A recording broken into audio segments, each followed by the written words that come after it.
name is Zyler. Welcome back to another movie review. I just saw Black Panther Wakanda Forever.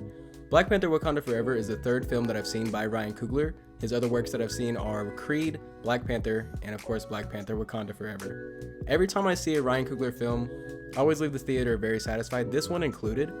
Ryan Coogler's stories always seem to have relatable characters, great cinematography as well as music, and very strong narratives. Before seeing this movie though, I had high hopes, not only because of the success of the first film, but also based on the marketing. I mean, it was just marketed really well, and I went in expecting a good movie. I also wanted to see just how well Ryan Coogler could handle the loss of Chadwick Boseman and his lead actor in such an abrupt way, especially after learning that Ryan Coogler already had a script written for Chadwick Boseman in the role as T'Challa, and he had to go back and revise it for this new movie. And I think he did the best with what he had, in all honesty. This film has two major plot points, one of them being how Wakanda faces off against other nations, and the other being a more personal story that focuses on the royal family and how they cope with the loss of their king. The major themes here that are presented are those of grief and loss, and how we move through these emotions, whether we blame the world around us and try to burn it down, or do we grow from this adversity and try to leave a more constructive path rather than a destructive one. That's as deep as I can go with themes as well as a movie summary without going into major story beats or any type of spoilers. But as I said before, the script had to change after learning of Chadwick's passing, and those emotions of loss really seem to pour into the actors' performances, as every single performance in this movie seems to be amped up to an 11, especially that of Angela Bassett's. Like, damn. Angela Bassett's Queen Ramonda was able to continuously bring emotion out of me and just leave me on the verge of tears in nearly every single scene that she was in. It wasn't only her though that was able to really stand out and show off her star power. Other standouts in the film were Letitia Wright as well as Denai Guerrera. There are a lot of characters here, and they're all surprisingly very well developed. And again, I only say surprisingly just because the amount of characters that are here. I think there's almost like 10 characters, and they all go through arcs as well.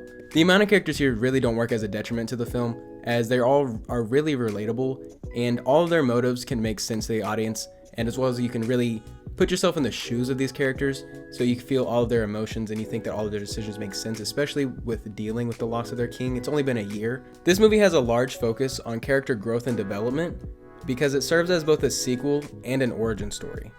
This is where I can see a lot of people really complaining, because there is so much growth here that it feels like all the character development and growth that you would usually see in a trilogy of movies is all done right here. What you would expect to see done at the end of the third movie is done at the end of the second film. It really makes sense. It doesn't feel like it's forced or anything like that. This is much more character focused, and I can see people complaining, especially about the second act, about it dragging on, and I've seen a lot of people complain about the pacing here. It feels less like a Thor Love and Thunder and more like a Captain America Civil War, just in how the pacing changes, especially in the second act, from going from action down to a much more character-focused movie that really dives deep into each and every character here. And this is both a positive and a negative of the film, as on one hand, you get to really spend time with these characters and get to really learn their motivations and get a really good feel for them. Once you are around them, it's very difficult to find yourself being bored, especially if you love these characters. It's very hard to find yourself being bored. However, I can see people complaining about the length of time here, because this is a 2 hour and 40-minute movie, and you can feel it. That second act, there are some scenes here that don't need to be here. Not every character really deserves as much screen time as they get, but the characters that are good are really good. This is a long movie. It's 2 hours and 41 minutes, one of the longest projects in Marvel Phase 4, but honestly, it's the strongest addition to the Phase 4 series as well. In my opinion, I think this is the strongest movie in all of Phase 4. Well, personally, I encourage people to throw their money at it, because whenever Marvel does good, I think it deserves to be praised, and if we throw more money at good projects, it might help Disney and all the corporations behind Marvel to really point us in the direction of good films rather than the mediocre films that we have been getting, especially in this Phase 4, and mediocre projects in general with their TV shows and things of that nature. I really enjoyed this movie. It brought the excitement levels to me, especially seeing panels come to life. I would describe my excitement level here as to those of seeing Iron Man suit up for the first time. That's about as excited as I got while watching this movie, which I think is a very good praise. This movie is an 8 out of 10. All the scoring is right over there. If you want to see the small little breakdown of what I do, I also have a TikTok where I talk a little bit about it. That's the review. Let me know if you agree or disagree down in the comments below. I hope if you have seen the movie, stay tuned for the spoiler section where I go into a little bit more detail about what I liked and disliked of the film. But if this is where we part ways, I hope you enjoyed. Please don't forget to like and subscribe, and I hope to see you in the next one.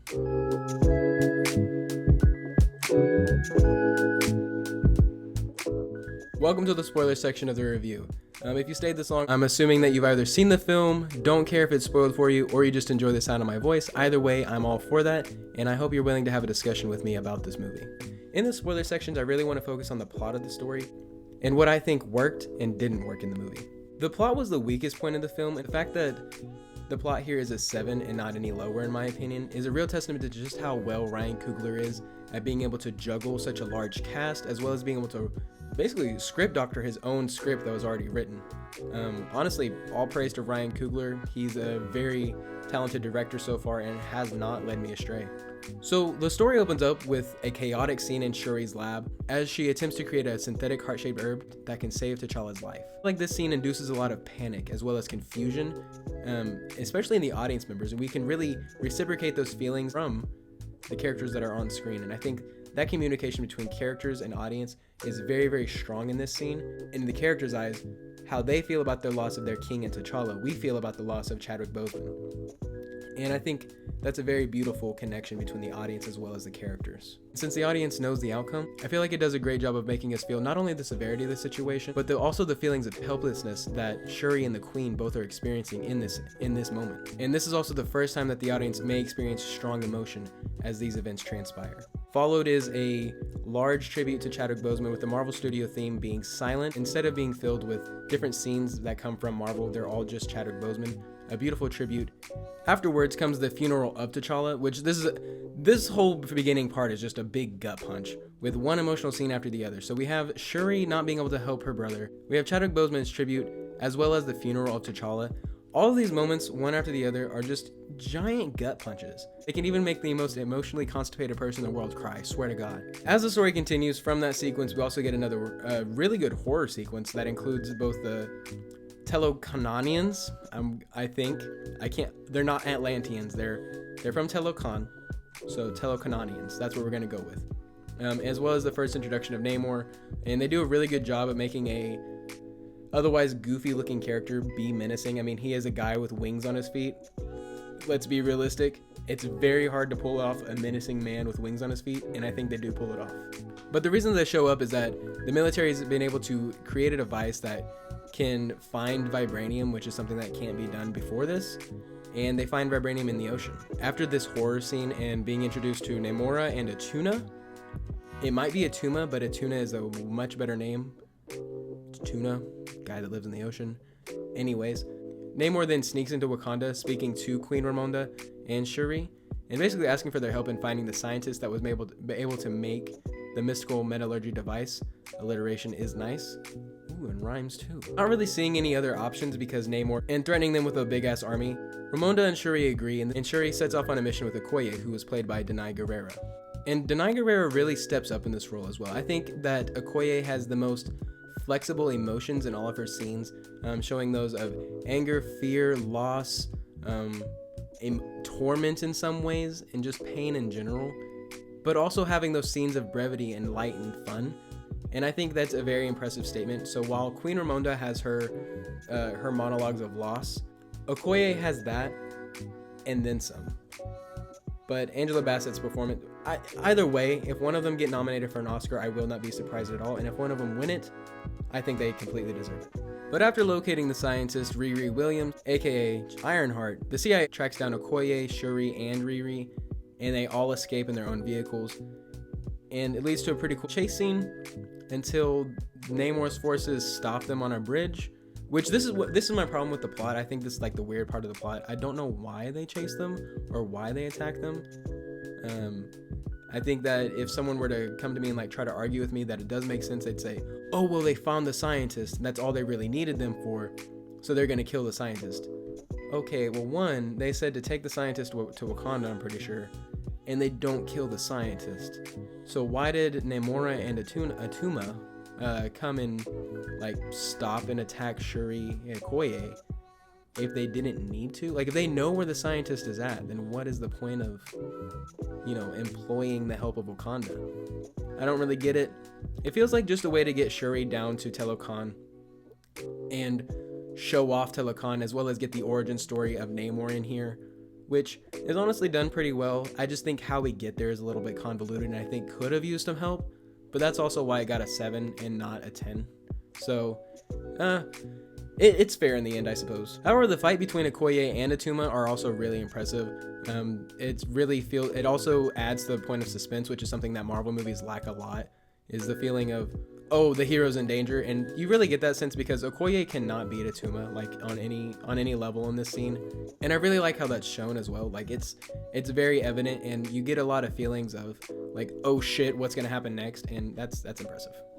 But anyways, Talokan is a Mayan civilization that's under the sea, and is basically a bunch of Mayan people from back in the day that took their own heart-shaped herb, or their own version of the heart-shaped herb, and got the ability to breathe underwater, and only breathe underwater, except for Namor, because he was in the womb while his mother took it, and it made him a mutant. So now we have mutants in the mainstream Marvel universe, and not just in the TV side, which, yay them. I'm very excited to see mutants. I don't think we're going to see them for a very long time because, well, they need money, and the only way to get money is to prolong these projects. So we're not going to get that till like 2026 for sure. So like I said, whenever we get to Talokan, this is whenever we see the origins of Namor as well as his city.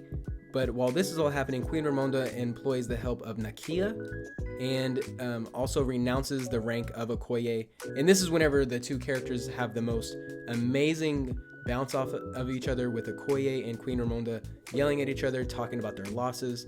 And again, beautiful scene. I won't shut up about it. It's good looking, and it sounds amazing. That's why the dialogue got a 10 out of 10, because again, you might cry during this scene, because god damn. I am queen of the most powerful nation in the world, and my entire family is gone. Have I not given everything? Can they perform? Like, Jesus Christ. Then Nakia is employed to go and rescue Shuri and Riri. She goes down into Talokan rather easily and kills two Talokanians, rescues them, and this means war. All right, this is the start of the big conflict, as well as the end of the end of the second act, or the beginning of the third act here. This is like the climax and the falling action of the second act. But I also think this is where Namor really gets to shine, and you really get to see just how villainous he is, because there have been movies where a superhero anti-hero comes into play, and they're just played to be a hero, Black Adam.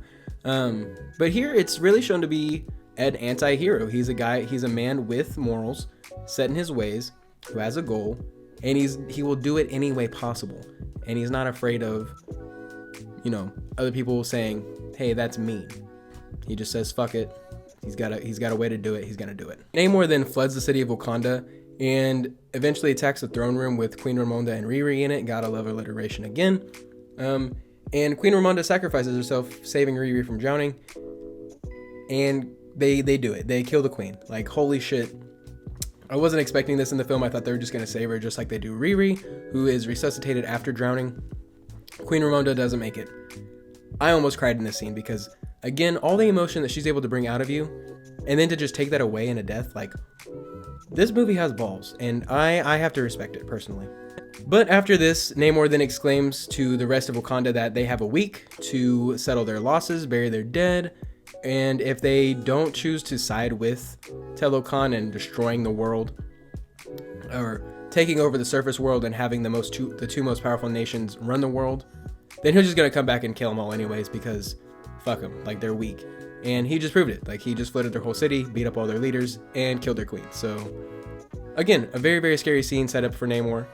Very impressive. I've also seen a lot of people say that Killmonger is still a stronger villain than Namor, and I tend to disagree, because I think that Killmonger was a very strong and compelling villain, especially in the first two acts, but however they fumbled him in the third act by him taking all the technology of Wakanda and just wanting to, like, basically attack the rest of the world and do what he hates and colonize, essentially. Take out his anger on all those that he viewed as that wronged him.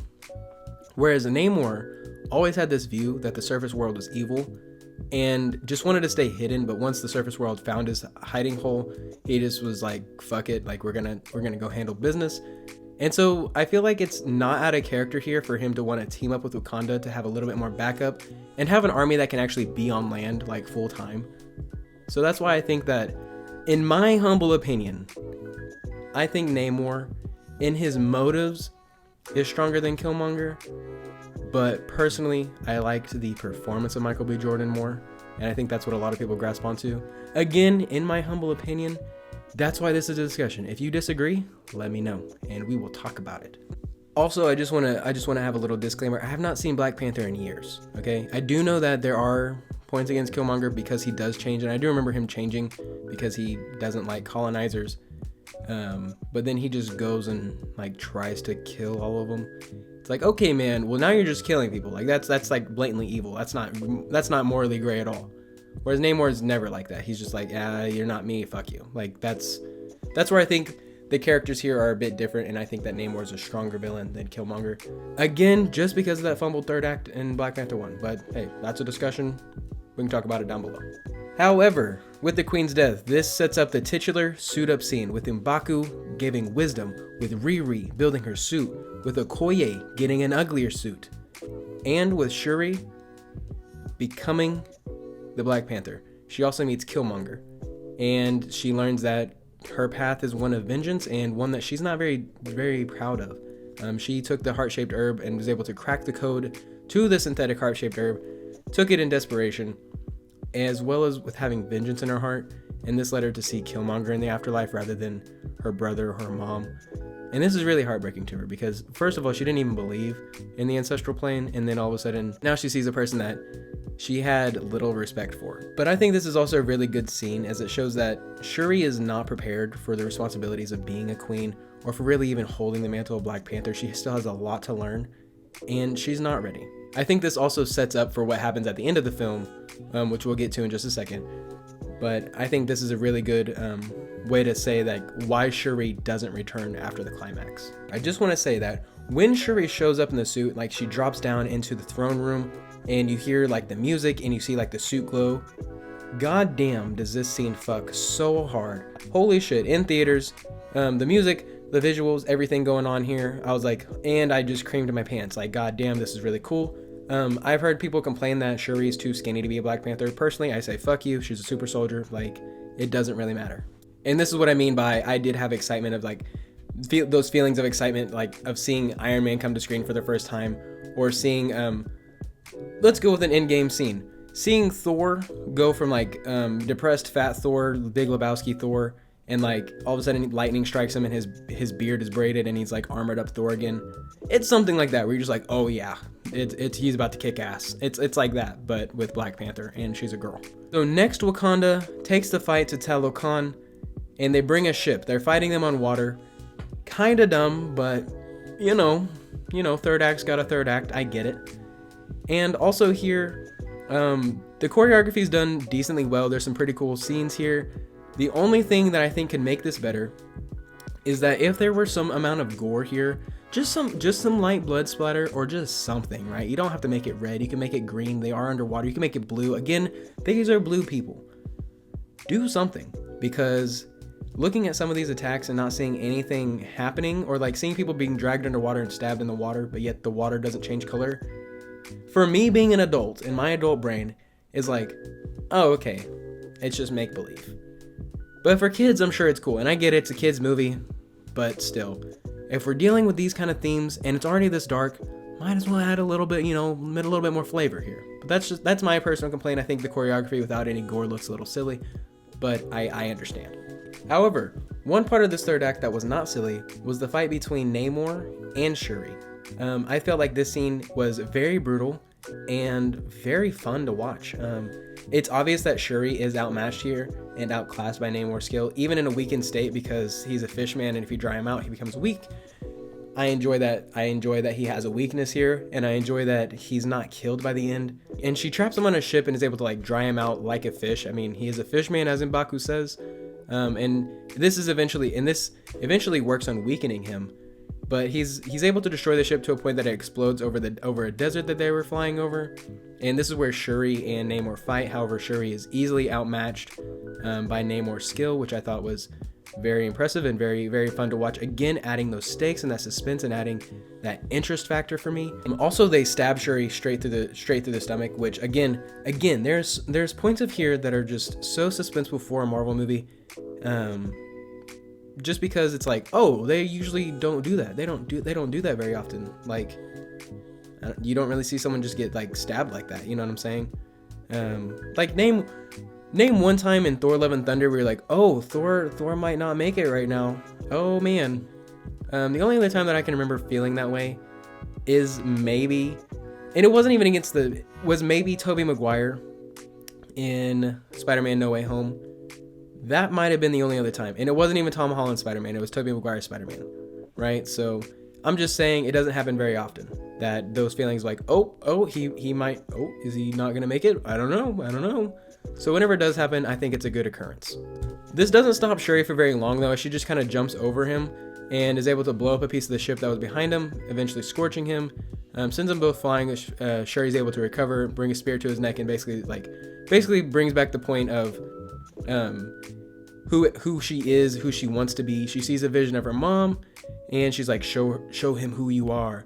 And she doesn't want the vengeance that had consumed so many others and is consuming Namor to consume her people. And she points that out. And Namor's smart enough to understand like what's going on and what he needs to do for his people and Shuri to both cohabitate and grow stronger armies. This also is a great callback to her brother, who also learns the same lesson against Zemo, which I think is really beautiful in storytelling, that Shuri is following the footsteps of her brother. After claiming the noble victory, Namor calls off his armies, and they go their separate ways and lick their wounds. Okoye is reinstated in the Dora Milaje. Shuri leaves Wakanda and goes hang out with Nakia and Haiti.